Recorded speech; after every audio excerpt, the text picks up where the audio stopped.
Good afternoon, everybody. Good afternoon, and thank you so much for being here. Before we get going with Prize Day, we're going to use a couple moments to do something that we typically do during our school assembly, but didn't have a chance to this year because of the timing of the yearbook. We'd like to hold our yearbook dedication right now, and we'd like to share that with all of you. And so I'd like to ask Nina to come up to do our yearbook dedication now.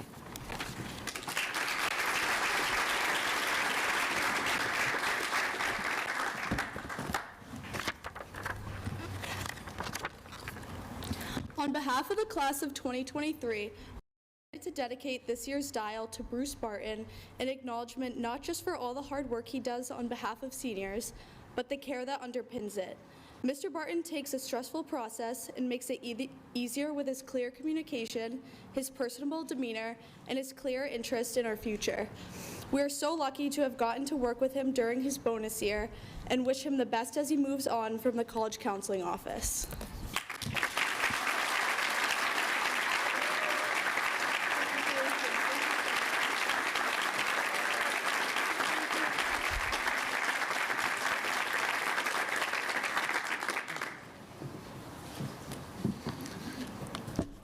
Welcome to Prize Day, the official beginning of Holderness School's 144th commencement exercises. Prize Day celebrates the three core values of Holderness: community, character, and curiosity. In this ceremony, it'll be very evident how these three values are interwoven in all the tributes that we read. We will also see how at Holderness, leadership, learning, and service are all deeply rooted in our culture. In the next hour, we'll hear public commendations of the achievements of a number of Holderness students. It is an honor for some of you to receive accolades. For those of you who are not officially recognized today, please know there simply isn't enough time to honor all who deserve recognition for achievements great and small. And Holderness culture only happens because everyone, not just those recognized today, embraces the core values and mission of our school. So thanks to all of our students for making Holderness this special place to live, learn, and grow. With each prize, we'll hear a tribute written and read by the awarding teacher. These citations are meant to honor the distinctive characteristics that are evident in each of our recipients. First, we will share the academic awards, and then we will honor members of our senior class with community leadership awards. Our academic dean, Peter Durnan, will lead us through the academic awards. Peter, the podium is yours.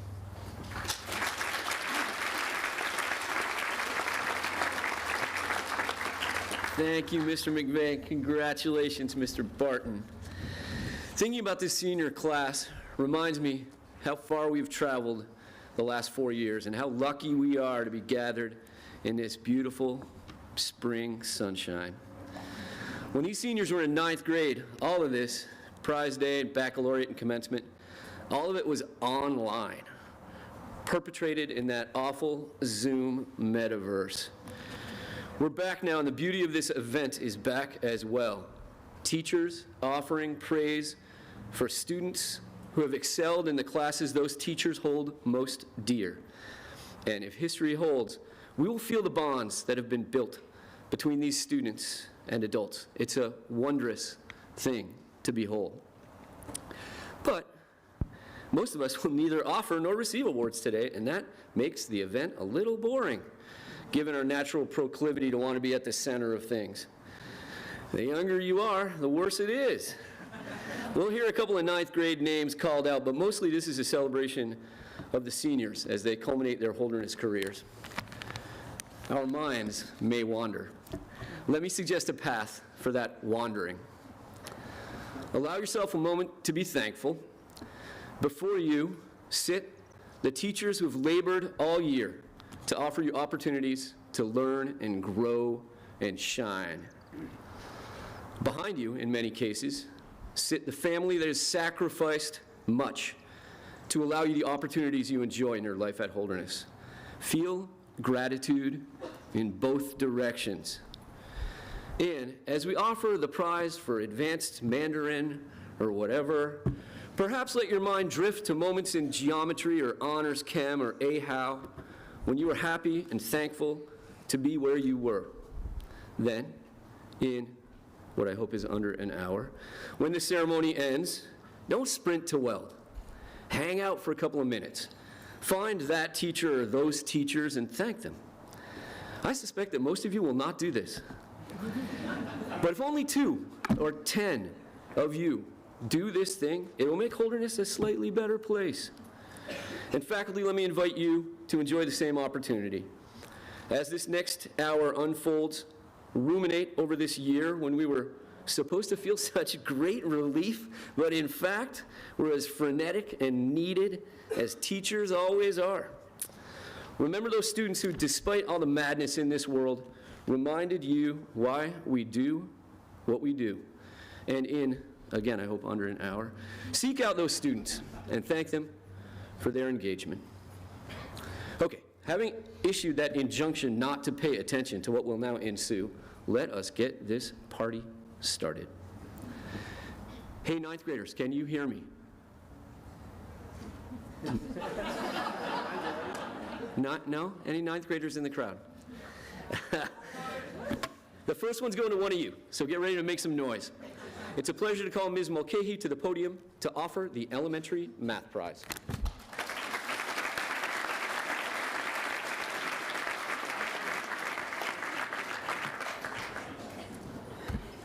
Good evening. This geometry student first distinguished herself with her blazing speed and precision. She finished most problems almost before I finished writing them, and her answers were always 100% correct. As the year has gone on, she has evolved into a curious and impressively capable student and classmate. Still speedy, she has embraced the process of solving problems with and alongside her classmates. Her table is a hive of activity, of people actively solving problems and learning together. While she will never claim the credit, her leadership, genuine interest, endless questions, and talent are the reasons for this phenomenon. We look forward to her future math achievements, and I'm pleased to award this year's Elementary Math Prize to Georgia Fisher-Smith.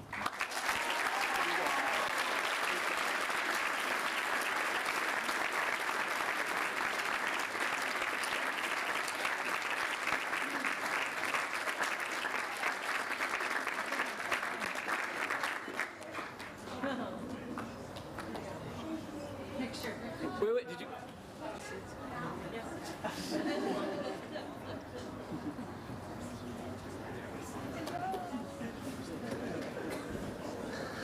You get one, Max? Okay. I now invite Ms. Wolf, our Math Department Chair, to the podium to present the Advanced Math Prize and the Rensselaer Medal. This year's Advanced Math Award winner is no stranger to this stage. As a 9th grader, Vicki Stigum described this Elementary Math Prize winner as follows. Her questions and contributions helped elevate the learning and understanding of the other students in the class. Of her 10th grade year, Pam Mulcahy said the following in her Rensselaer Medal write-up. If I had to describe her in one phrase, I'd describe her as relentlessly curious. She's a student who wonders, who reads everything, thinks about everything, and takes the time to dive deeply into the material at hand and in order to understand completely. And I described her 11th grade year as follows in award write-up. Her excitement and enthusiasm for learning can be felt every day and make the classroom a more vibrant place for her teachers and peers. All of these things still ring true. We are grateful for how Caroline Simmons has championed academics and for the contribution she has made to our classrooms and STEMinists. I'm so pleased to have had the opportunity to work with her over these last 4 years. Congratulations, Caroline.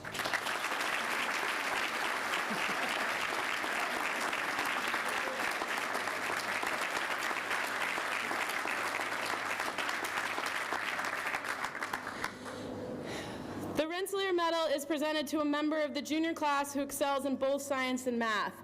This year's award winner is a steady and positive contributor to his physics and calculus classes.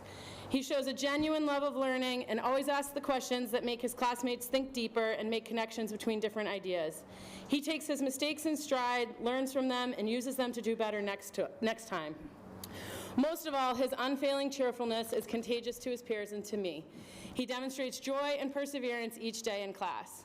It's been an absolute pleasure to work with Xander Doyle this year, and I cannot think of someone more deserving of this recognition.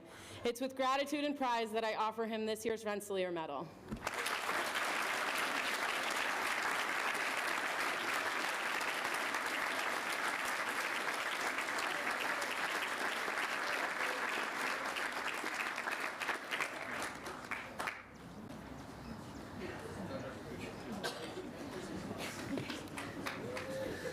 Let's invite Mr. Kerrigan to present the Anderson Memorial Scholarship.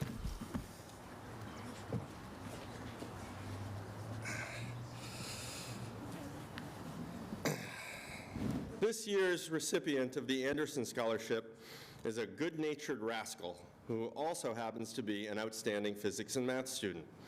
At the start of the year, I personally worried that this student was not going to be able to keep pace in AP Physics, but my concerns disappeared when I graded his first test. And that test was no fluke. It was just the first in a long string of excellent exam performances from this unlikely physics powerhouse. While arriving to class on time is not one of his strengths, once in class, he thrills us all with his quick grasp of concepts and clever solutions to difficult problems.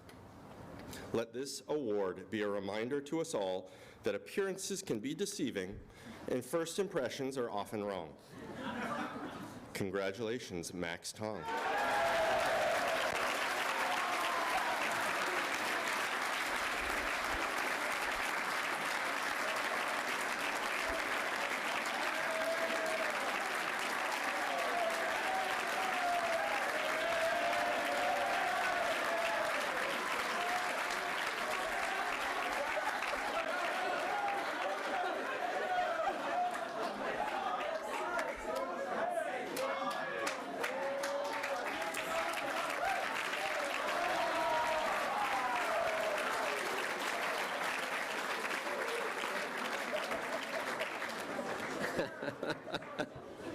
And he dressed for the occasion.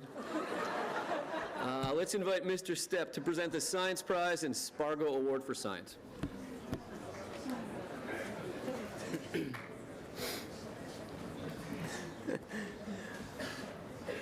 One Sunday, I stopped by my classroom to grab something. A student's there. 30 minutes later, I'm still there, deep in a conversation about error codes, sensors, interfaces between flight control modules and operating systems. You know, typical Sunday afternoon conversation. Another time, I get a text. Mr. Stepp, will you supervise some go-karting? I finally got it running. At the bike shop, I find a grinning student who just replaced an engine and a clutch in a beat-up go-kart frame, is ready to send it. As with his model plane and everything else he does, he patiently works through the tedious minutia of a project while minding the end goal, which might just be fun. Whether he's helping a middle schooler change a tire in the bike shop he helped create, or working towards some big breakthrough in the future, maybe in aviation, Bryce will persist until he gets a result, and he'll smile the whole time. The Science Department is honored to present the Science Prize to Bryce Patterson.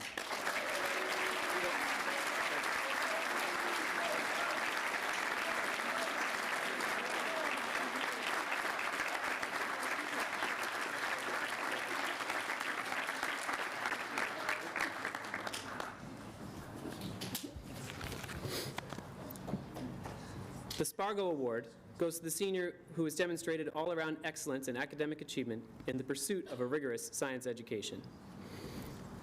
As a relatively new teacher, I sometimes put up a problem on the board and then think, wait, I'm not sure I remember the solution to this. This is where I turn to the class and ask them to solve it. This looks like a teaching technique, and I suppose it is. But I also know I've got someone in the class who does know the answer and will be ready to share it and explain it properly when called upon.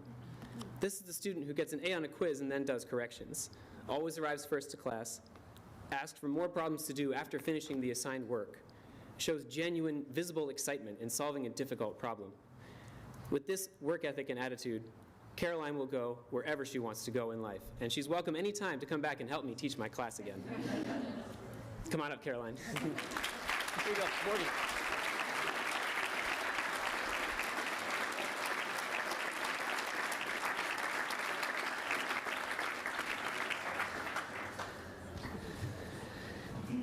Thank you. Mr. Cosby's first prize day. Let's get him up to present the Lockwood Music Award.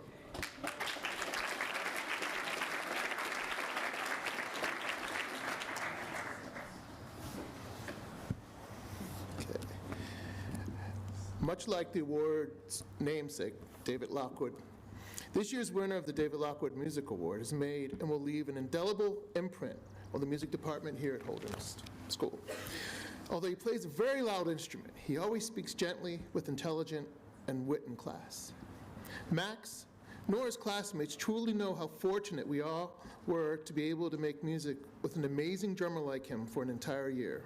From funk to punk, salsa to hard rock, Max's chameleon-esque abilities to genre bend and blend enabled our class to play music of almost any style with power, integrity, and authenticity that is rarely paralleled by a drummer still in high school. While his journey at Holderness School is coming to a close, I'm sure this is the first of so many meaningful musical experiences to come. It's my great honor and a wonderful pleasure to announce that the 2023 winner of the David Lockwood Music Award is Maximilian Ricio Perez.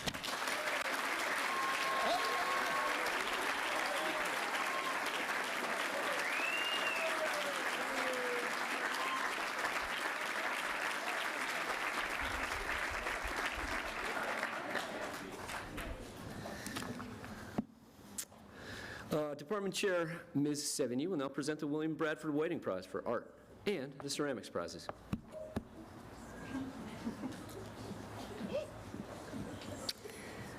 The Whiting Prize for Excellence in Fine Arts. Sorry, I'm going to start this over again. This student and I began our Holderness journey the same semester. Exhibiting her dedication to the arts, she may have broken a Holderness record by participating in visual arts courses 7 out of the 8 semesters of her studies. During this time, I've had the joy of working with her and watching her build confidence in her own skin as well as her creative capabilities. She's earned scholastic honorable mentions, silver keys, and gold key awards. In addition, she has contributed her time and skills to beautifying the sets and posters for fall plays and spring musicals. I could not be more proud of this young woman who is sure to continue to grow her skills within the new and exciting challenges of art school in New York. Carpenter will feel an empty space without your presence, Diane, but I'm looking forward to seeing you to continue to excel at your craft and become a superstar in the art world. Congratulations on earning the William Bradford Whiting Prize for Art.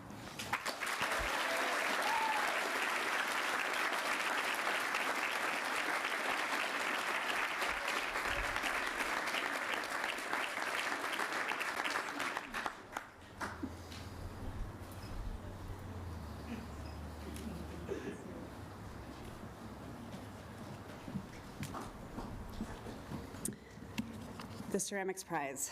The Ceramics Studio is often a place where people come together and share stories while their hands form clay into vessels and sculptures. This is especially true with a small group, like this year's Ceramics 2 class. While learning to throw in the wheel, we heard stories about siblings, prom dates, and future plans. There were competitions, too, like who could throw the best bowl, make the best handle for a mug, or be first to sit at the wheel to use the strong arm tool. There was even discussion about this award and which one of them might win it. Of course, we shared a lot of laughs, too, like the time 2 students were painting glaze over a wheel that accidentally turned on, wildly spraying liquid glaze all over the room and covering one individual in dress code from head to toe in glaze. And although they might not admit it, these 4 students loved squishing around the slop of wet clay on the recycling table and rejoiced when they successfully threw a pot that didn't fall apart on the wheel or in the kiln. This tight-knit little community made it very hard to choose just one recipient of this award. So for that reason, this year's Ceramics Prize gets split equally among these 4 young women: Ava Hosmer, Eliza Erlacher, Bella Romero, and Cece Robinson.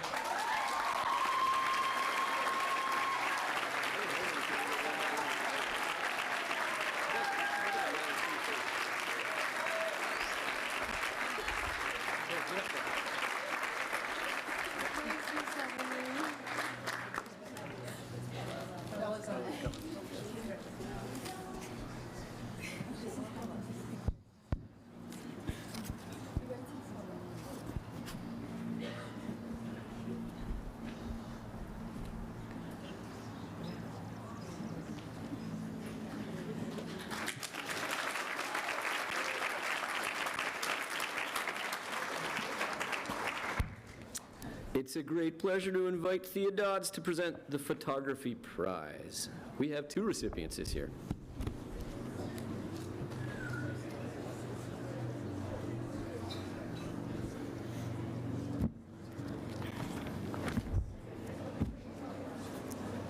Well, I guess I just talk. Okay, there's no obvious mic here. So this is my first time being on this side of the podium. Usually I'm behind the camera over there, where Max is. And that's a place most photographers prefer to be, in case you didn't know. The winner of our Advanced Photography Prize broke that norm by turning the camera on himself in both filmmaking and still photography. This work won 11 Scholastic Art Awards, including a Gold Key, which is extremely competitive, if you don't know. I wish I had a visual component to this speech to show this student's work that he often did outside of his classes, in addition to playing in the band, in addition to acting in the musical. I thought maybe I could have a participatory moment here. Could you all join me in giving a little bit of a drum roll here? Thank you. For Mr. Max Ricio Perez. Did I get it right?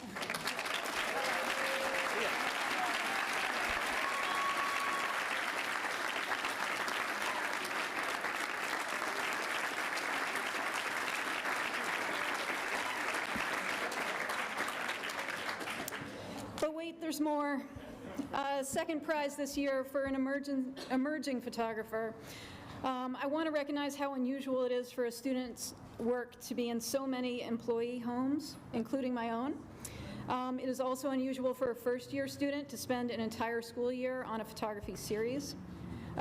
This compulsion, dare I call it, is the drive of an artist. And when Stella Reagan first told me she wanted to photograph every dog on campus, I had no way of knowing that that would turn into more than, 30 studio shoots? Countless dogs, one cat, maybe a chicken, definitely a turtle, and a gold medal at the Ava Gallery, which did come with a cash prize. So I hope you will all join me in congratulating Stella Reagan.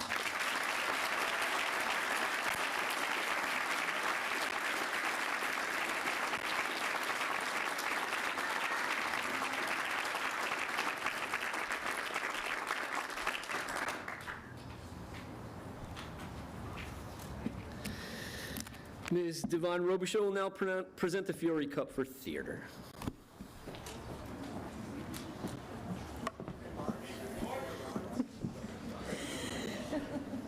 Hey. Fiore Cup. It started with desire, determination, and commitment.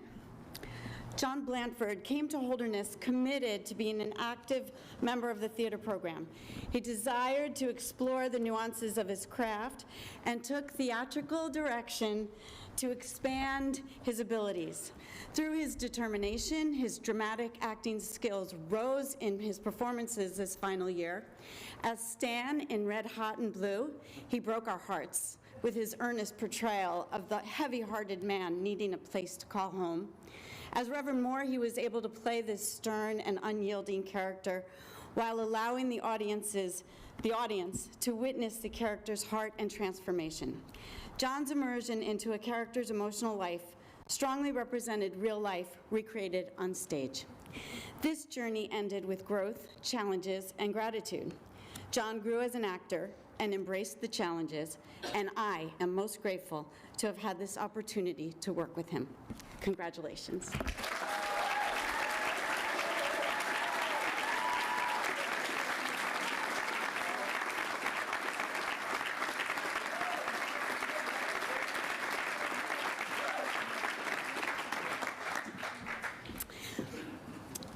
The unsung theater heroes don't sing or dance or act. They work behind the curtain, and they hide in the wings. They play critical roles in the productions and are essential to the success of any show. Actors don't listen to them, directors yell at them, and they get blamed for anything that goes wrong. This award goes to one of our unsung heroes, who led the stage crew and also stepped out onto the stage. She translated the rules of the union vote into Spanish for Red Hot and Blue and jumped off of her headset to dance in Footloose with her creative movement classmates. Without missing a beat, she managed fast-paced scene changes and dozens of actors backstage with a cool head and a warm smile. Always willing to do whatever it would take to keep the stage crew and show moving, I am honored to award Leon the Fiore Cup.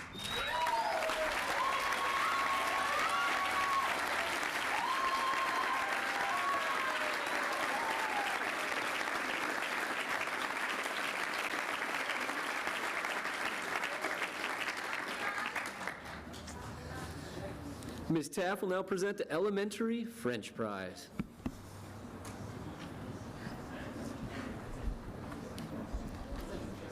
This year's Elementary French Prize is offered to a student who has demonstrated a relentless pursuit of understanding, both in terms of accuracy in vocabulary and grammar, but also with regard to broader themes and ideas. As the complexity of the material increased, so did this student's resolve and attention. She not only rose to meet the growing challenge, but seemed to thrive on it, and did so with a smile. The books offered today are both in French and English for comparison. Additionally, these editions will complement the version she has already read during her youth in her first language. At this point, she is well on her way to becoming trilingual, and I encourage her to continue with her French studies to work toward that goal. It is an honor to award the Elementary French Prize to Samantha Zhang.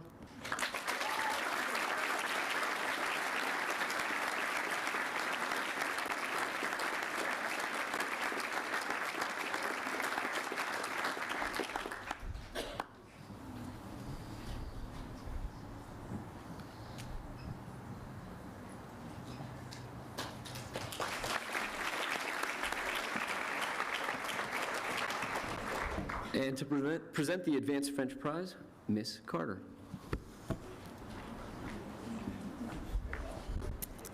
Sometimes deciding these language awards can be a difficult task. You aren't always sure who's truly deserving of the award, or some years you may have several students who are amazing French students, and it comes down to the minute details.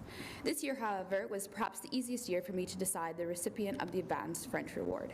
The student within the last 3 years of their French career has actually almost been the recipient every single year prior due to their dedication, work ethic, and positivity. And today is finally the day where they get to have the reward that they deserve. When freshman Anna Metzner came bumbling into my French 3 classroom, I couldn't help but wonder what strange creature decided to attend Holderness that year, who not only spoke 3 languages, but spoke French with a near-perfect fluency, only slightly marred by her American-German hybrid accent. At times it may seem that French comes easily to her, but these last few years, I've seen the tireless work that Anna puts into her French studies. When I ask the students to give me a small paragraph for homework, she will write a dissertation. When everyone in class is reluctant to speak, Anna is always there to give her profound insights. It has been an honor to be Anna's teacher and watch her grow in confidence. I'm so fortunate to have such a bright student be a part of my Holderness career. Félicitations, Anna. Anna is unable to be here today, but we congratulate her on her award.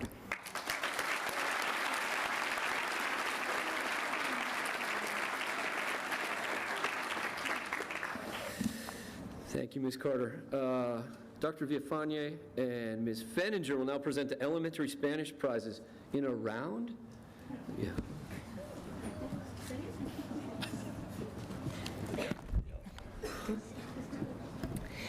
The most successful language learners know that the details matter.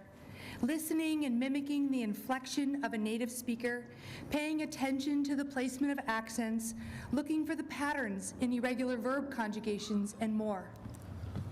They also find a balance in the classroom between demonstrating their understanding of the language and supporting their classmates by giving them time and space to follow their own learning journey. They appreciate the importance of being able to communicate in another language, and they practice that skill whenever possible. Lillian Holland and Mae Radigan are both intrepid and daring, but also kind and caring in the classroom.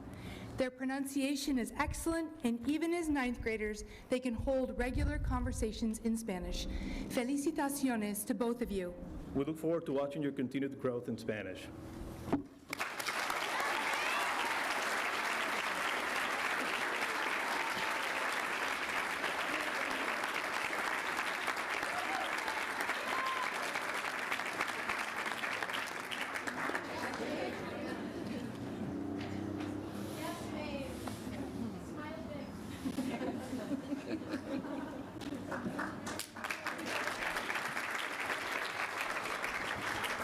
I invite Ms. Casey to present the Advanced Spanish Prize.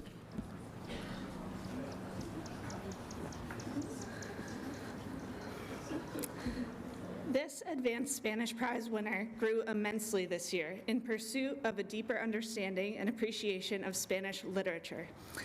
It is rare that a student begins as a sophomore in level 4, and it would be easy to assume that Spanish just clicks for her. However, the analysis of medieval Spanish poems, Don Quixote, and Gabriel Garcia Marquez's magical realism requires far more deep thinking, mature perspective, and appreciation for the linguistic nuances than mere sentence structures and conjugations. She started this year with a very basic understanding of the what, but worked tirelessly this year to understand and eloquently describe the why. Her joyful zest made the classroom a wonderful place to teach and learn, despite the daunting density of Spanish texts. It is my great pleasure to award the Advanced Spanish Prize to Sophie Miller.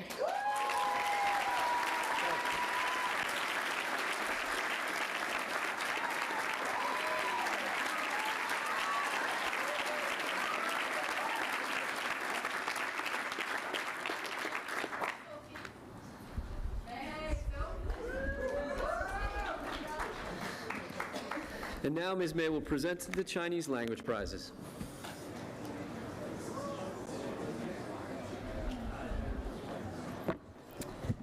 This year's Elementary Chinese Award goes to a student who is not afraid of asking questions and is seeking to improve his Chinese by humbly accepting all feedback. Some of you may know about the Chinese character workbook. It's a must-have in my class. Yet, I don't remember when was the last time I saw his workbook, because he tries to remember all the characters. But there's more than that. He uses what he has learned so far in this class to communicate and often asks, how do you say da, and why don't you say da, and why is it not correct? All these questions showed his creativity and critical thinking. I'm so pleased to offer this award to Chang Qilin Shou, Leo Nagasaki. Yeah.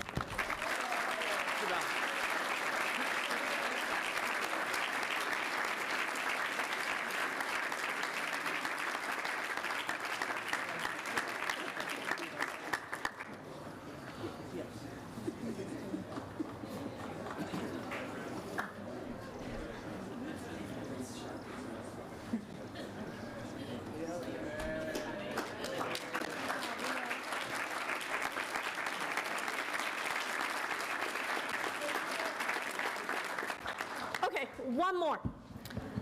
再说一次, which means say it again, was probably the most used phrase in my class with this student, even more than 谢谢, which means thank you. It has been my pleasure to work with this student for the past 3 years. I love her determination and genuine curiosity for learning. She's very smart and also knows the value of hard working. I was amazed by how much effort this student had put into learning Chinese and how this student was not intimidated by the amount of work I asked her to do. I'm going to assign her more books to read over this summer in case she feels bored in the summer after taking 7 courses in her senior year. I'm happy to offer this prize to Shiling Ling, Lindsay Sador.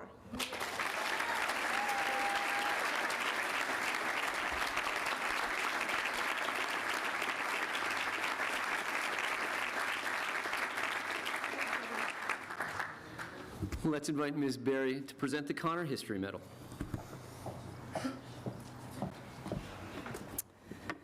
This year's medal winner will be no surprise. He doesn't hesitate to, 1, don a historical costume, 2, share a sticker with his dorm parent, Nelson is on Mr. Shep's phone, or draw a wry cartoon for a presentation, mostly appropriate. His mischievous nature means he finds history funnier than most, but this humor belies the mind of a deep reader. Du brought Model UN to our campus and served as an adept advisor, even buying historically appropriate hats for some participants. He embraced the challenge of making his arguments as clear as possible while also demonstrating he has a lot to share. Ask him about gastro-nationalism sometime, but you better bring food to share because the answer will take time and make you hungry. The history department thanks Dew for bringing unfettered joy to our discipline this year. We look forward to debating with him again soon.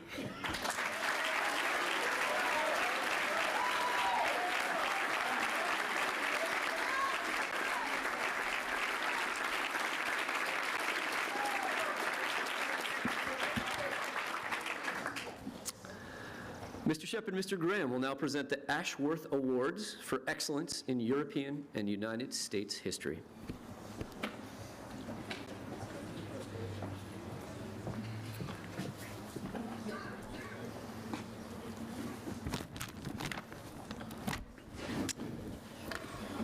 The Ashworth Award for Excellence in European History. Successful history students learn to spot connections. The American Revolution has a lot in common with its English predecessor a century earlier. Good history students realize that those connections can link history to the world of art or fiction or philosophy. Exceptional history students discover that all it takes to link together every idea ever conceived is an open, creative mind and a thirst for more knowledge.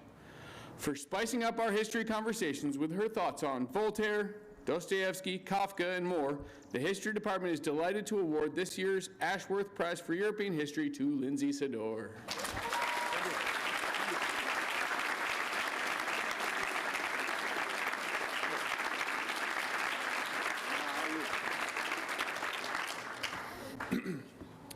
The winner of this year's Ashworth Prize disappoints me. I'm disappointed that in 9th grade Xander Doyle followed the guidance of his advisor, me, to take his uncanny historical knowledge to the Advanced History of the West course, where he would jump to the top of his grade, only for me to lose Xander as an 11th grader in the second year of AHOW to Andrew Shep. His ensuing pop-ins to share how great his latest Shep class was were both hilarious and bummer-inducing. Xander is the type of student teachers like me shamefully covet. Yes, he will get all the points, but our covetousness comes to the surface when we see Xander answer yet another question with a smile or follows a hard test with a joke that shows pure academic joy. As disappointed as I was to lose a year of teaching Xander, I have relished seeing his success from the periphery, and I'm honored to present him with this year's Ashworth Prize for his extraordinary success in the study of U.S. history.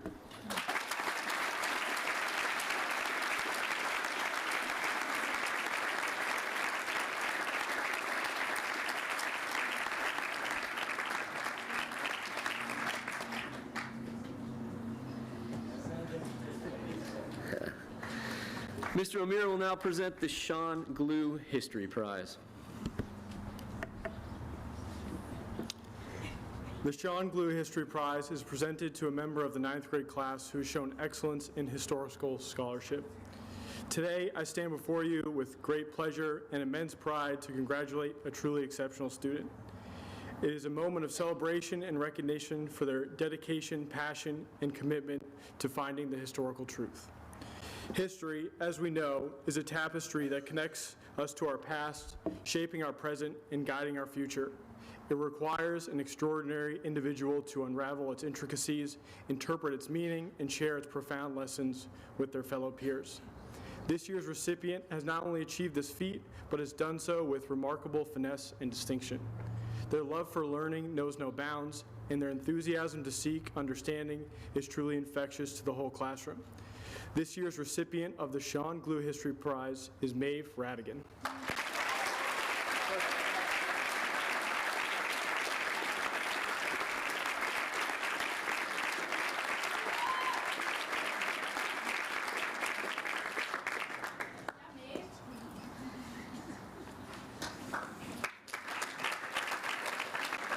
Yeah, Maeve. Let's welcome Rev Van to award the Theology and Religious Studies Prize.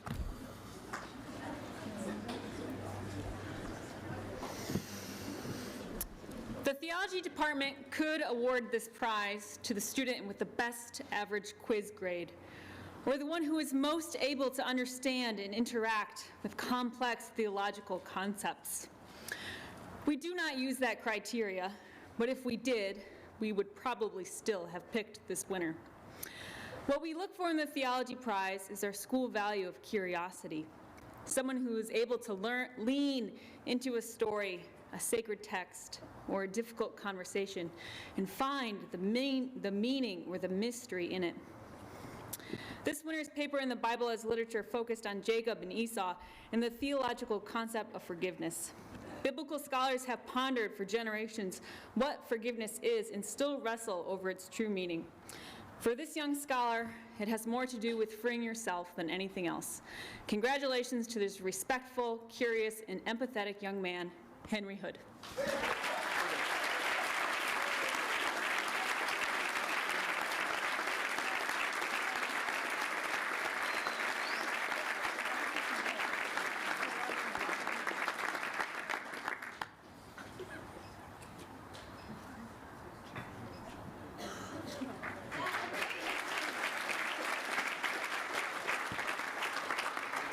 And now Dr. Gaudette will present the Joseph M. Masick English Prize.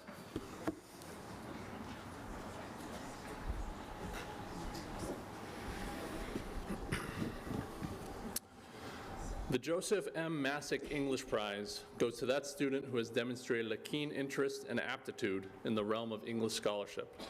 Named for Joseph Masick of the Holderness class of '46, Joe believed that a mastery and love of language was both a foundation for a life well lived and a source of lifelong pleasure.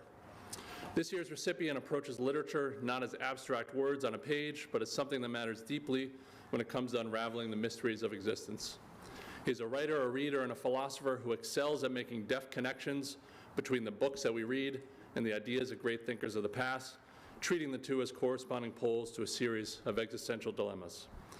He is admittedly not afraid to dissent from his teachers, his classmates, or even the authors whose books we read, but he always does so with the utmost respect. And that is in large part what makes him such a well-deserved recipient of this award. Congratulations, Padadol Du Rora Sambat.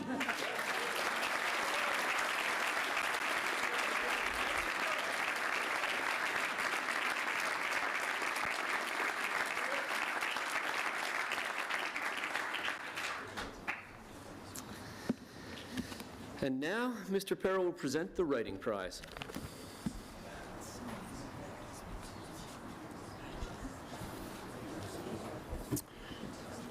This year's Writing Prize is awarded to a student who has met and exceeded all challenges in her AP Language and Composition class as a junior and in her AP Literature class this year. She is thoughtful, engaged, inquisitive, and relentless in her pursuit of crafting language that isn't just mechanically sound and meticulously organized, but also deep with images, description, and insights. Along with this, she understands the value of revision and absorbing feedback and has thoroughly immersed herself in classroom discussions. Her teacher this year, Mr. Gaudette, sums up her efforts in saying, by the end of the year, Caroline Simmons was locked in, turning in gem after gem of astute literary analysis. Her dedication to her craft and her ability to produce finely honed college-level essays have more than earned her the honor of this award. Congratulations, Caroline.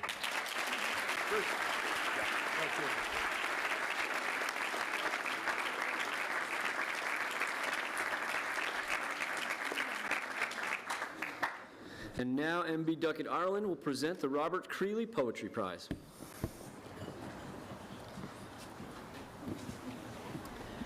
Sometimes poets are deemed such because they've mastered the art of putting words to paper. Sometimes they bring those words to life. We are lucky to watch poetry come to life every year on this campus, and we're particularly lucky to have watched George Fortin recite it. He found life in the words and portrayed them with excellence. George dabbles in poetry and his own prose, even sometimes his timed essays, has moments of the poetic in it as well. For his excellence in poetry out loud and his ardor for the written word, we award the Robert Creeley Poetry Prize to George Alfred Fortin IV.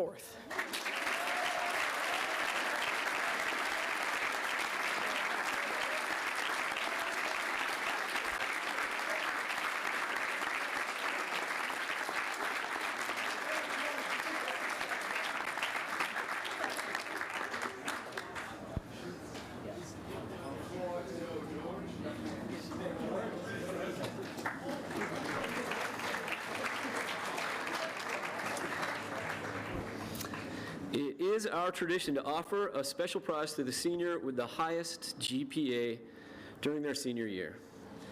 This news is hot off the press. It's my honor to invite Caroline Simmons in front of the camera.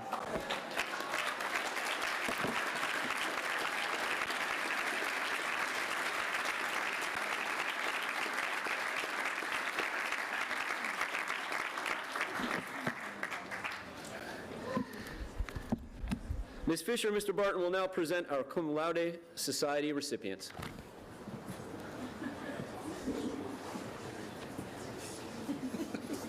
Certificates, like where are they? The Cum Laude Society was begun in 1906 by Dr. Abram Harris of the Tome School. He envisioned a society modeled after Phi Beta Kappa that would recognize exceptional scholarship. The motto of the society is Arete, Dike, Time, which stands for truth, honor, and justice. The motto is especially meaningful because in all of our intellectual strivings, we are searching for the truth. In always working towards highest academic standards, the students we're about to recognize today have brought honor to the learning community and to the very principles of developed thought. And it's through this work in truth and honor that they will bring justice to the world. I would now like to recognize last year's inductees from the class of 2023. Please stand and remain standing at your seat as your name is called. Maya Clemente, Jackson Iwa, Terry Kim, Jessica Shi, Caroline Simmons. Thank you. You may be seated.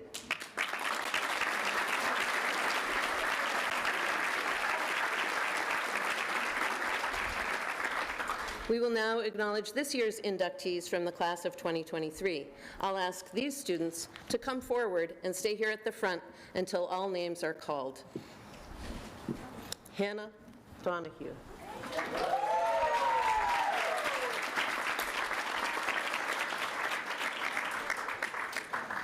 Mary LaRoe.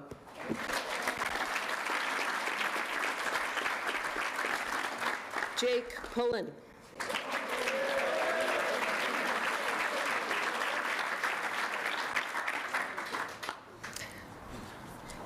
Patadal Du Rorashamba.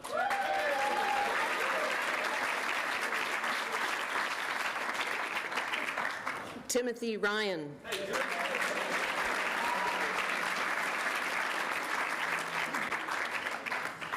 Pandama Spencer Sinderson.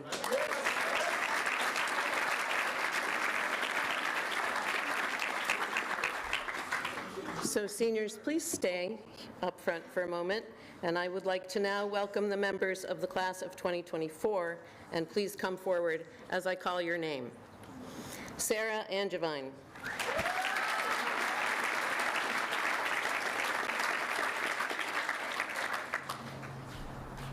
Alexander Doyle.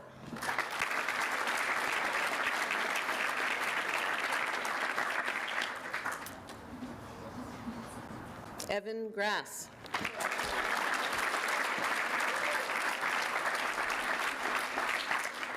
Senjin Evan Guan.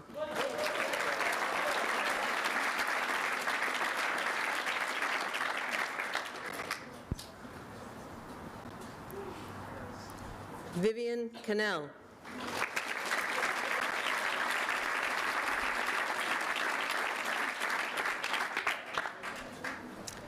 Alexander Roguet.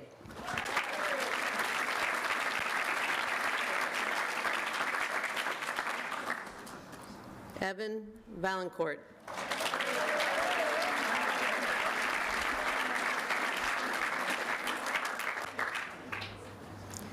Ziying Ali Wang.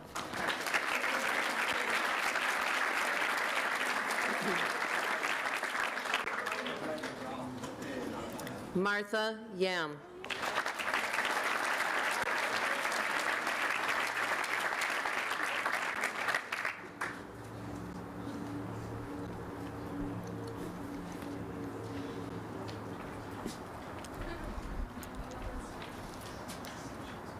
Congratulations to our newest members of the Cum Laude Society.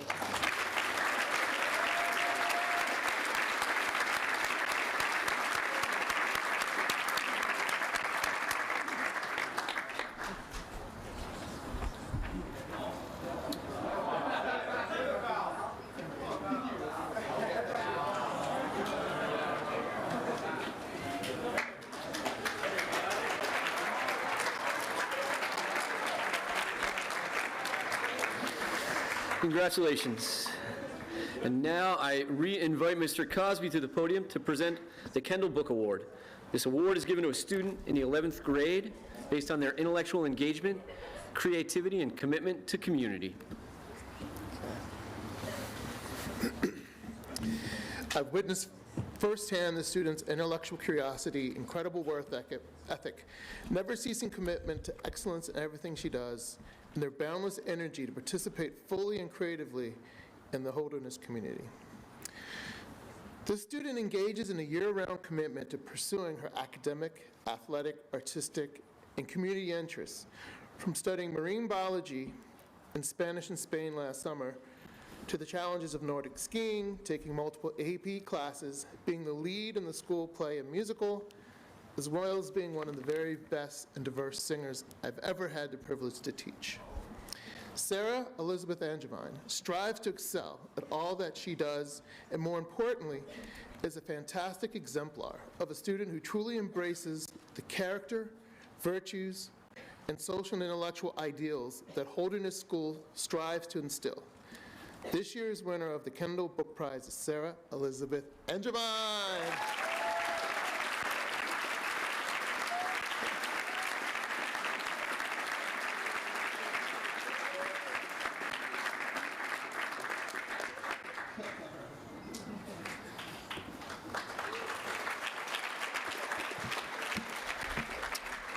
Mr. O'Meara will now present the Harvard Book Prize. This prize is given to a student who displays excellence in scholarship and high character.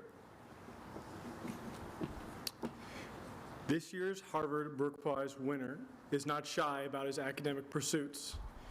He is inherently bright across all domains, from the humanities to science and math. Never averting intellectual challenges, Evan Guan has taken the majority of our most challenging academic offerings and maintained a near-perfect academic record while doing so. His record is backed by hard work and a relentless pursuit of his goals. Evan's gifts stretch beyond the classroom. He's not only a gifted student, but also a brilliant musician. Over the past 3 years, he has entertained us with his beautiful and passionate piano recitals, offering the Holderness community a break from our busy lives as he transports us to a live concert hall. From the classroom to the piano, Evan challenges himself in different ways, accepting nothing but the absolute best from himself. Congratulations, Evan.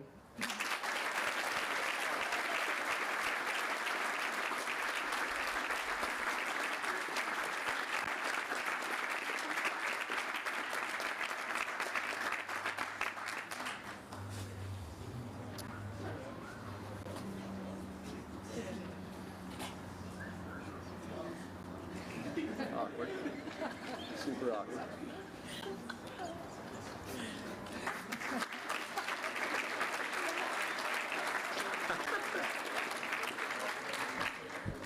Before we recognize members of the class of 2023, we have one community award for underperformers.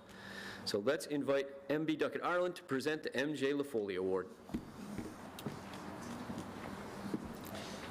The MJ LaFoley Award is given in memory of Martin John LaFoley, a former student, to a student in the 3rd or 4th form who, in the opinion of the head of school and faculty, exemplifies outstanding character and integrity, and who puts forth exceptional effort and spirit in all aspects of Holderness life. This year's recipient of the award leads by example. She fully dedicates herself to the school and her passions, willing to engage in service leadership and put herself on the line for what is right. And she does it all just because she cares deeply about it and enjoys it, expecting no fanfare or praise or anything in return. Whether organizing a clothing drive, taking care of the campus chickens, or building a student-led sustainability program from the ground up, the winner of this award is always looking to help and with a smile on her face. It is my honor to present this year's MJ LaFoley Award to Natalie Lowe.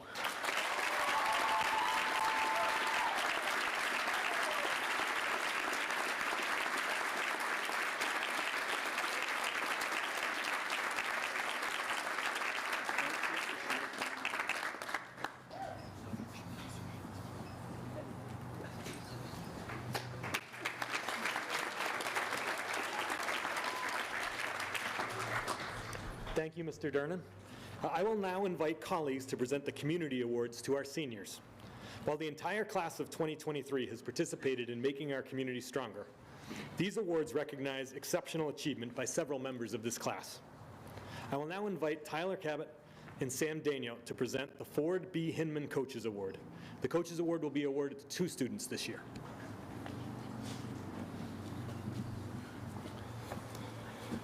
The Ford B. Hinman Coaches Award is awarded to the student or students who, in the opinion of the Director of Athletics and the head of school, has contributed most to the spirit of Holderness on and off the field. This student athlete arrived at Holderness in the fall of 2021 as a new junior. He immediately made a positive impact on his teams, a coachable and competitive athlete who is a true student of the game while also being an excellent player. He has been known to spend many hours watching film, learning from his mistakes, and constantly thinking about the next game. On the soccer field, he was our leader, scoring 30-plus goals and dishing out almost as many assists. On the basketball court, he loves to compete and hates to lose. It can be a shooting drill in a practice or a playoff game. This love of competition and play will carry him on his journey to play soccer at the collegiate level. This year's Coach's Award goes to Declan Radigan.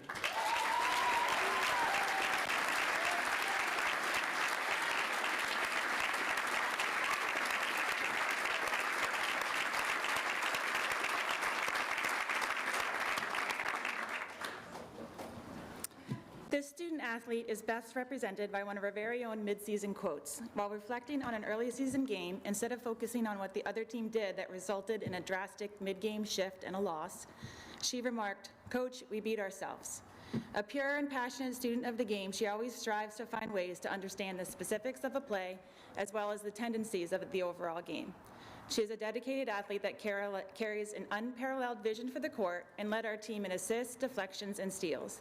She also led our team in rebounds and scored over 1,000 points in her high school career. Her accomplishments on the basketball court are nothing short of remarkable. I am honored to present this year's Coaches Award to Andrea Turner.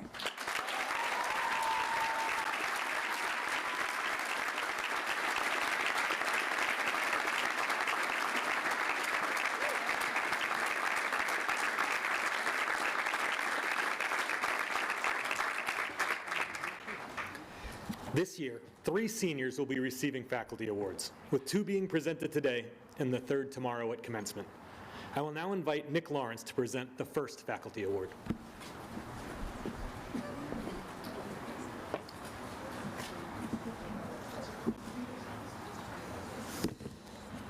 This 4-year senior exhibits leadership wherever he goes.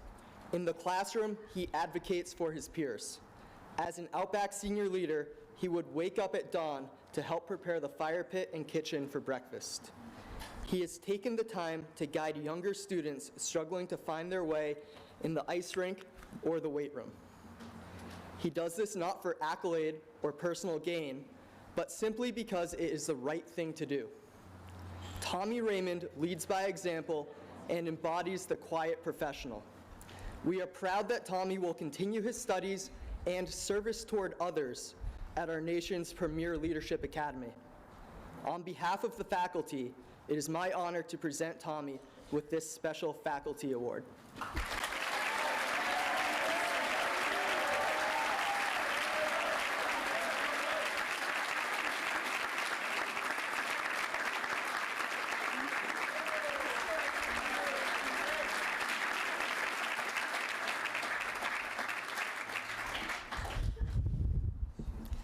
At this time, I'd like to invite Mr. Steiner to come forward. Mr. Jim Steiner is a parent of 2 daughters from the Holderness class of 2010 and 2012. He is a West Point graduate with the class of 1978. He served in the U.S. Army from 1978 to 1996 as a Ranger Qualified Special Forces officer. Mr. Steiner will be presenting Tommy with his appointment to the United States Military Academy.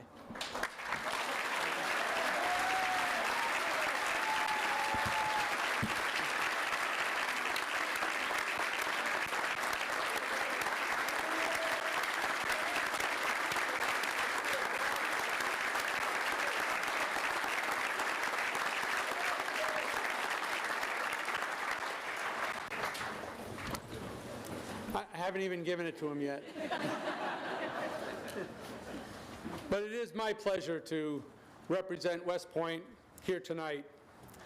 West Point exists to educate, train, and inspire its students so that each graduate becomes a leader of character, committed to the values of duty, honor, country.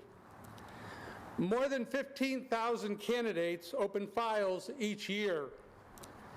Of that, some 1,200, including Tommy, ultimately receive appointments.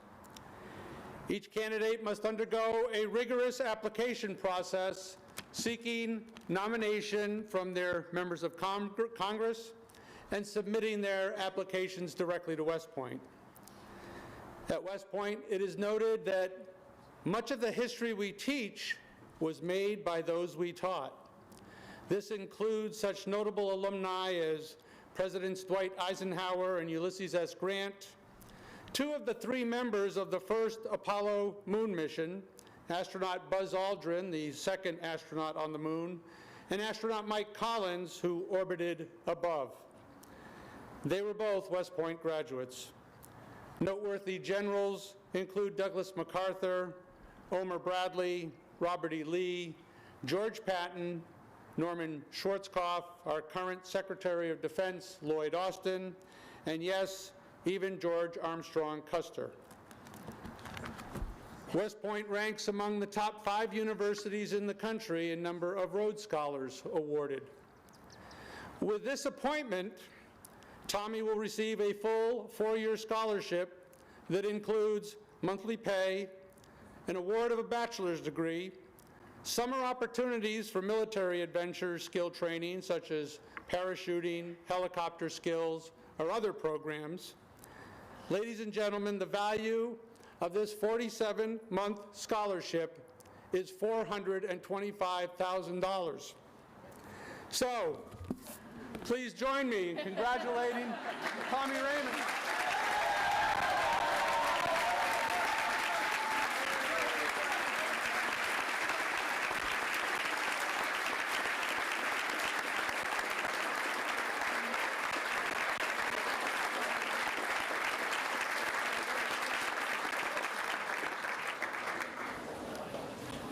Thank you, Mr. Steiner, and congratulations, Tommy. I now invite Bruce Barton to present our second faculty award.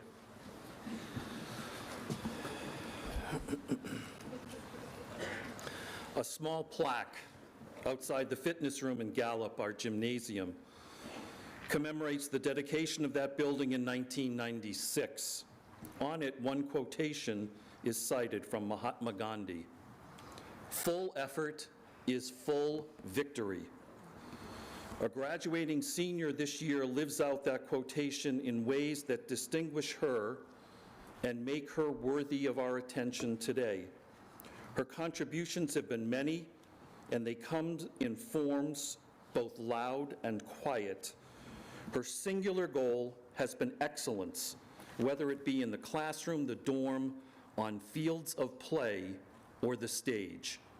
With a fearless spirit and an unshakable commitment to expend every molecule of energy in pursuit of distinction, the faculty is proud to give a special faculty prize to Caroline Simmons.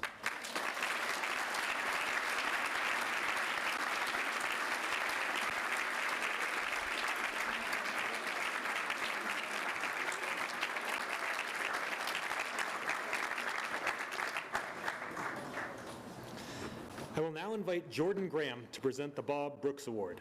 I would also like to invite Bob's son, Bob Brooks Jr., to present this award on behalf of his family.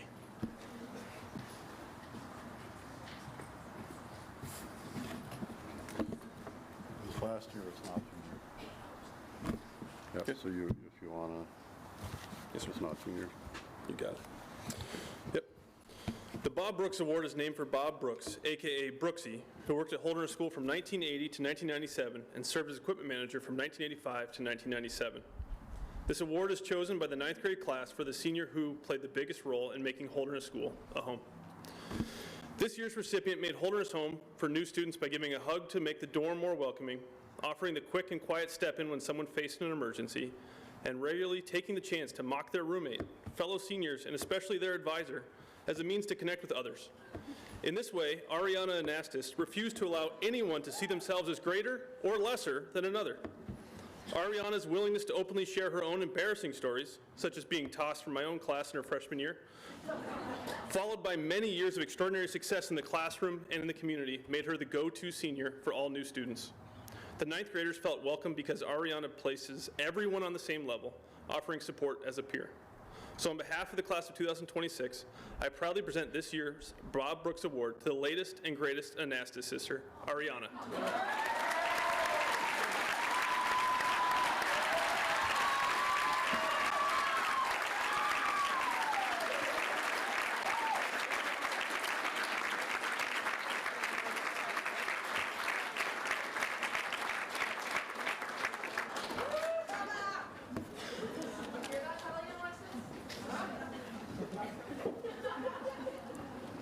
I will now ask Dwayne Ford and Jenna Simon to present the Webster Cup Awards. This year, there are 2 recipients.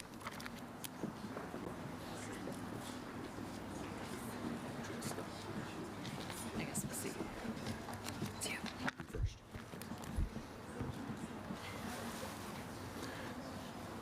The Webster Cup Award is the gift of former rector, the Reverend Lauren Webster, to be awarded for excellence in athletics. Hans Huber has had an outstanding 4-year Holderness career, especially his senior year. He was the leader and captain of the undefeated football team and the undefeated lacrosse team. He was voted the outstanding player in the entire football league. He was voted to be an All-American outstanding player in the Northern New England Lacrosse League. Thank you, Hans, for being such a great competitor and for making winning so fun and satisfying. There will be stories told of your grit and determination and power for years to come. You are a very worthy winner of the Webster Cup for Excellence in Athletics. Congratulations, Hans.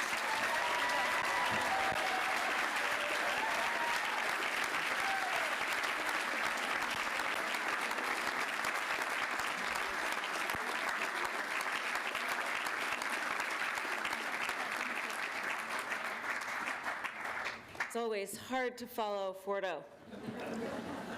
All right. This athlete accomplished the extraordinary feat by earning 12 varsity letters, an achievement unmatched by her peers, as well as captaining each of her teams in her senior year. Her coaches commented that her genuine passion for competition leaves a lasting impression on her teammates, shaping their understanding of what it truly means to be a Bull. And that she has an exceptional ability to find the goal, combined with her unyielding determination and commitment, sets her apart from the rest. No obstacle deters her as she can shift into a new gear and become the best player on any field, even when it isn't her primary sport. We are excited for her to take her love and talent in the sport of ice hockey to Nazareth next year and follow her journey. For her excellence and commitment in 3 seasons and her leadership for her teams, we present Ella Cedrone with the Webster Cup Award.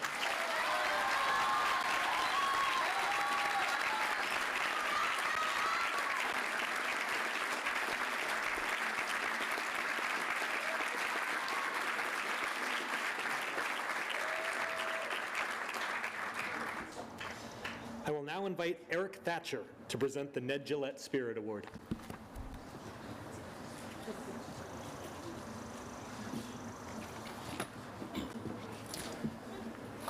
The Ned Gillette Spirit Award is awarded annually to the graduating senior whose career at Holderness best reflects Ned Gillette's genuine leadership, competitive attitude, and spirit of adventure. The head of school, in consultation with members of the faculty, selects the recipient. This year's Ned Gillette Spirit Award goes to a 4-sport adventure athlete. Bryce Patterson made this happen by taking advantage of every opportunity for adventure provided to him in his time at Holderness. He was a leader on the mountain bike and whitewater teams.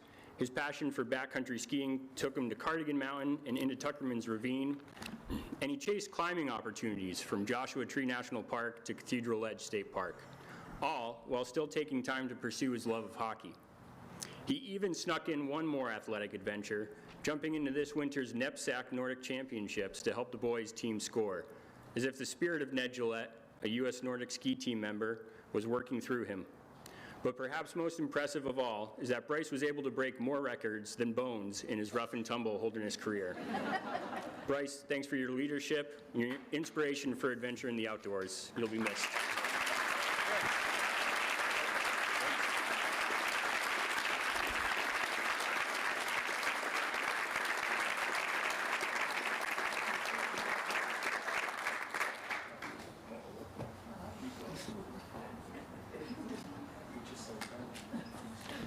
I will now invite Marilee Lynn to present the Richard C. Gallup Award.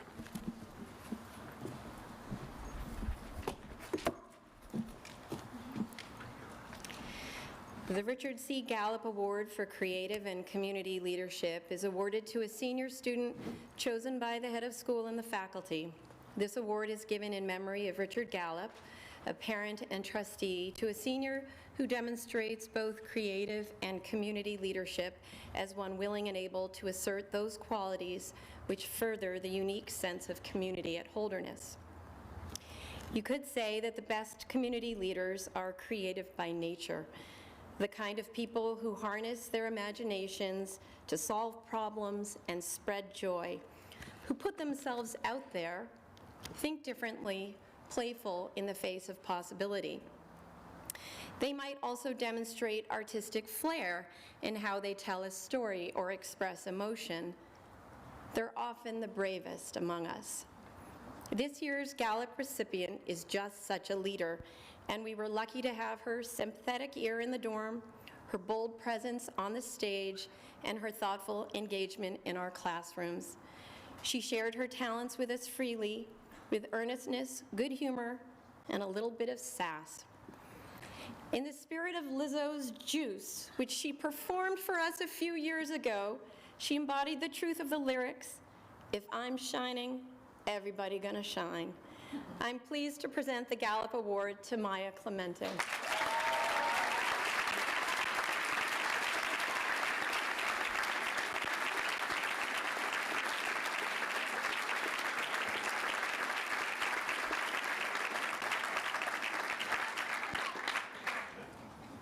I will now invite Andrew Shep to present the Dana H. Rowe Memorial Award.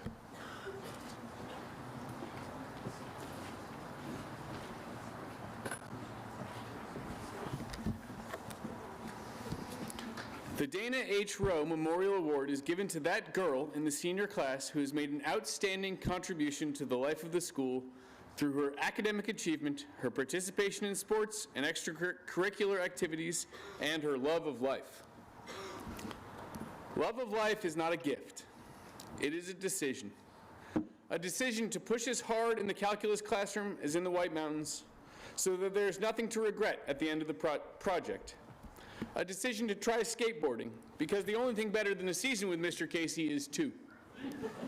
A decision to greet friend and foe alike with a 1,000-watt smile and wish everyone the best, even if they don't deserve it. Last week, I asked a sophomore if he enjoyed his hike up Mount Washington. His response was, "If you find yourself spending the afternoon with Jessica, you know you're doing something right." Because she decided to conquer and, more importantly, enjoy every facet of life at Holderness, the faculty is proud to award Jessica Shee this year's Dana Rowe Prize.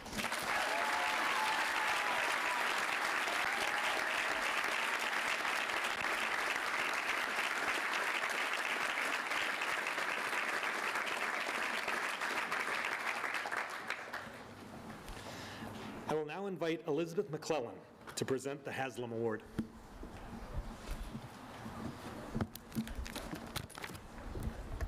The Haslam Award is given by the school yearly in memory of the Reverend George Haslam, a former master, for excellence in athletics, sportsmanship, and scholarship. The faculty presents this year's Haslam Award to a deserving student athlete, not just for her scholarship and skill, but also for her dogged investment in all she does. In the classroom, she manages every day to balance curiosity and commitment, diligent determination, and genuine joy for engaging with new ideas. She is earnest and eager to share, to ask questions, and to energize, mobilize, and encourage her classmates. Hannah Donahue holds herself to a high standard, but almost as an afterthought. It is the success of the collective that she prioritizes, the growth and boon of the whole. As an athlete, Hannah exhibits ferocity and persistence, all while maintaining a contagious optimism. She is the glue that holds her teams together, a leader with just the right combination of competitive energy and exuberance. Hannah is a fierce and determined scholar and competitor who perseveres in the face of challenge, and her talent on the field and in the classroom only shines brighter because of her ebullience and work ethic. She is fearless and exists always with a hand outstretched, eager to pull her peers up with her. Hannah, thank you for your invaluable contributions to Holderness, and congratulations.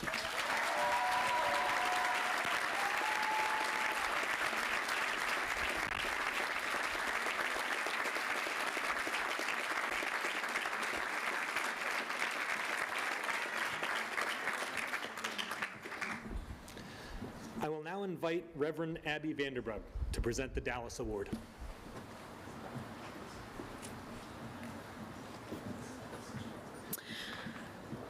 The Dallas Award is given in memory of John Thompson Dallas, a former bishop of New Hampshire, to the senior who clearly exemplified loyalty and dedication to the Judeo-Christian ideals of the school.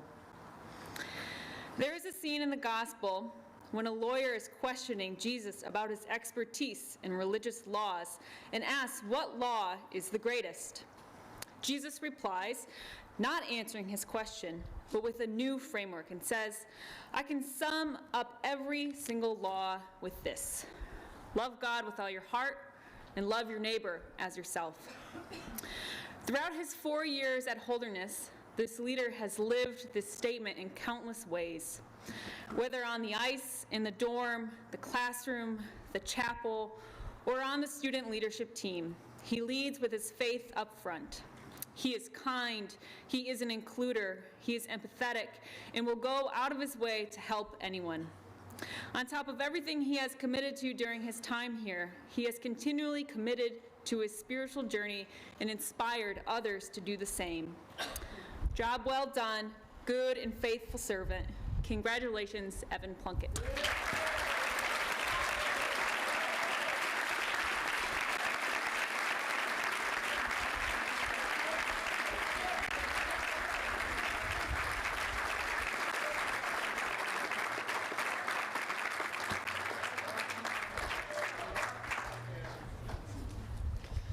I will now invite Ginny Ray Sparkman to present the Clarkson Award. The Clarkson Award is given to the student in the junior or senior year who, in the opinion of the faculty, has used their abilities to the fullest in the total context of the life of the school, and who has shown they can persevere. I think in Spanish. I write in English. 4 short years ago, a terrified new student from Puerto Rico stood in front of our school and started her first poem recitation with those words. The poem, by Tato Laviera, is entitled My Graduation Speech. It is a poem of duality, the power of the mother tongue and the worrying that being away from one's home, your island, may mean that language isn't the only thing that might separate you from the people, place, and things you love. It is a graduation speech that holds all the fear and worry of what comes next when your identity is made of so many pieces. This award is our graduation speech to you, Sunshine. You may have the knee of Mr. Durnan, but you will forever be Larry's best friend because of it. You may have become fluent in English, but we will never be able to dance like you. For many of us, you have been a student, an advisor, or athlete, but you leave family. And there are plenty of people in this room who are better because you have been brave enough to make us laugh, strong enough to keep on even when you hurt, undaunted, okay, slightly daunted, even when we made you camp in winter. In the dark days of next winter, when many of us encountered those darker days that no doubt lie ahead covered in snow, we will think of you and your legacy of sunshine shared with us all the way from Puerto Rico. Most importantly, You belong anywhere you go, Leon, not because of the language you speak or the sports you play, because your heart, character, and the values of your family will always allow you to do more than persevere. Congratulations.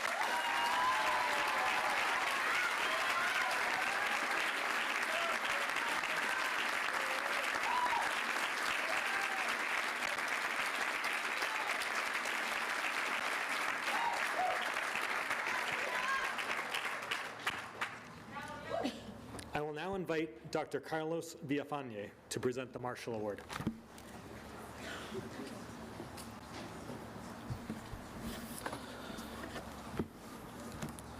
I met the student on the path outside of Webster and Niles a few days before the start of school when he came in as a new 9th grader. He was very scared and concerned because he thought he was the only one staying in Niles that night. Fast forward almost 4 years, and it's safe to say he's not afraid anymore. This Marshall Award winner has contributed to every single aspect of school life from day one, whether it's between the goalpost in soccer, giving a chapel talk, or helping new students settle in the dorm. Many students have come and gone, but very few have earned the unofficial title of Mayor of Holderness, like this student. Let's be honest, who doesn't know who Terry Zhu is? Right? Congratulations, Terry. Come on, get your award.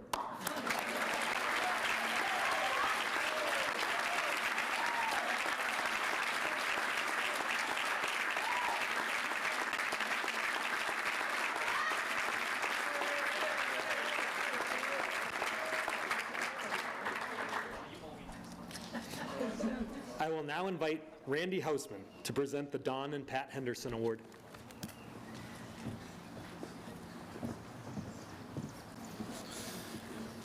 The Don and Pat Henderson Award is given to the senior who, in the opinion of the faculty and head of school, has given themselves most freely and generously to the welfare of the community and has exhibited leadership. Former faculty member Norm Walker would often remind students and faculty alike that little things are big things. Nina Grapponi has certainly accomplished some big things during her time at Holderness School, but it is all the little things that Nina does that will leave a lasting impression. Nina greets everyone with a joyful smile and a warm hello. This simple act can brighten your day. Nina understands the importance of expressing gratitude. She regularly thanks her teachers and coaches and is known to practice the lost art of writing thank you notes. Nina tackles both mundane tasks and interesting adventures with an abundance of positive energy, and this energy rubs off on all who are around her. She is an energy giver. Nina encourages others to get outside and share her love of the outdoors and adventure, encouraging others to try something new. Thank you, Nina, for all the little things you do. They are certainly big things.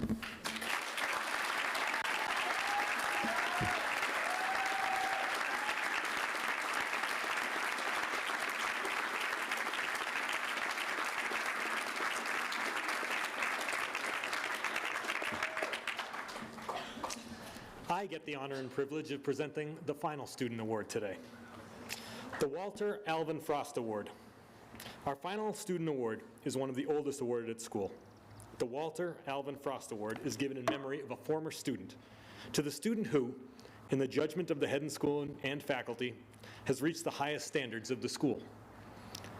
A school's core values are only truly meaningful when put into action on a daily basis, and nobody walks the walk of community, curiosity, and character better than Jackson Iwa. As president of the school, Jackson models everything that makes Holderness truly Holderness. From our classrooms to the athletic arena, from our dorms to being the first student to go on 3 OBs while still an active student, Jackson has set the tone for kindness, optimism, and deep engagement in our school's full range of programming. He is other-centered, simultaneously a dynamic leader and supportive teammate and friend, and he does it all with a smile on his face. We deeply appreciate Jackson Iwa's legacy, which has helped us to emerge from the pandemic and leaves Holderness a more vibrant, joyful, and connected community. Congratulations, Jackson, on winning the Frost Award.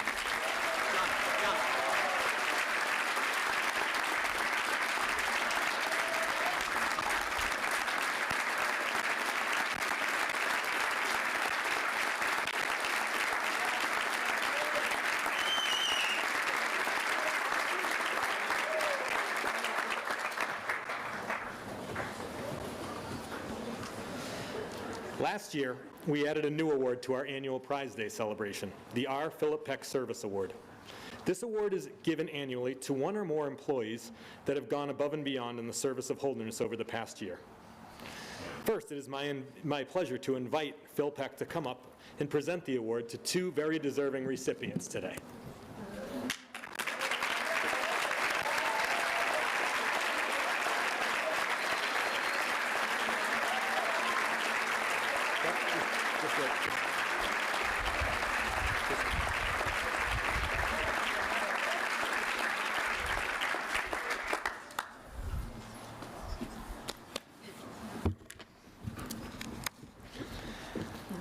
I will ask Toby Fenninger to read the first citation.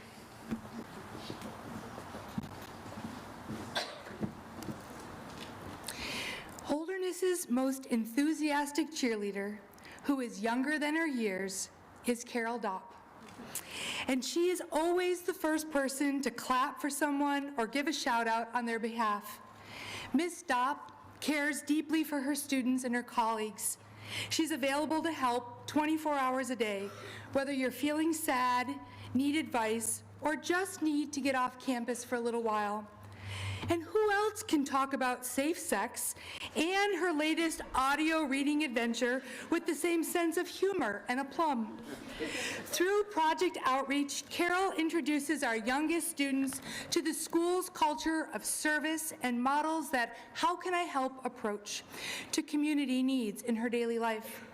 Holderness School is so fortunate to have you, Carol Dopp, and it is our honor and privilege to award you the R. Philip Peck Service Award.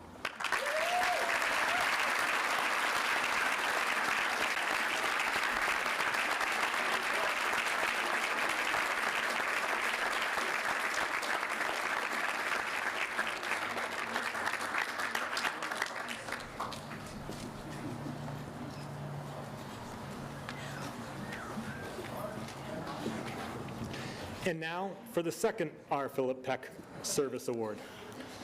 While the work that most of us do here represents bricks in the structure that make up Holderness, people like Dwayne Stevens are the mortar that fills in the cracks, holds the bricks together, and makes the whole structure stronger.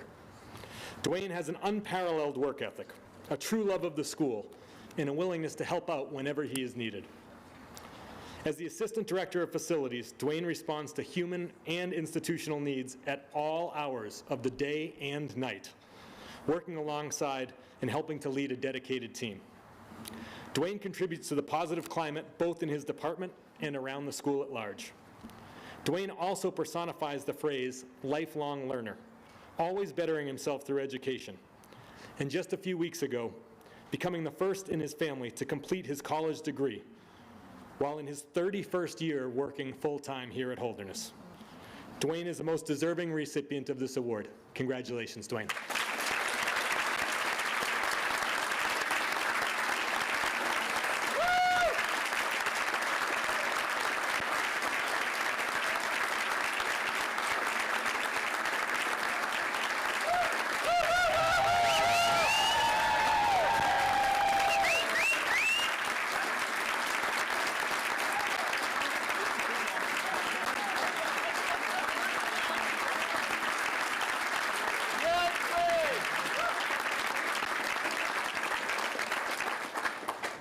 Before he sits back down, I want to take a moment to just say a few words about Phil Peck. Mr. Peck has played an enormous and positive role in our seniors' career and experiences, and it was wonderful to see him spend time with our senior class this week in Maine. He's an institution, both here at Holderness and in the boarding school world at large. I have a good friend who's a head of a school at another school, who when I told him I was applying for this job, simply said, "Are you sure you want to try to follow Phil Peck?"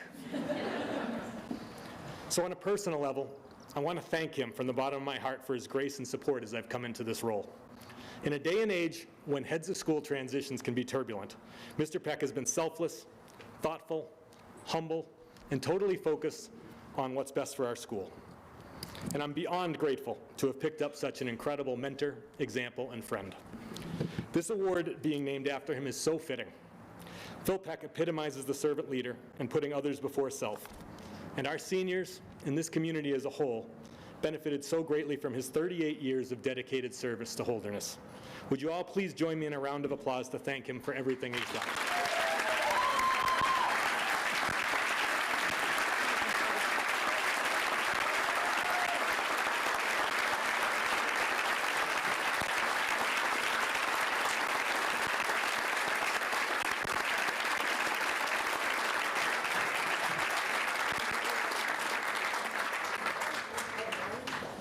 Congratulations, award winners.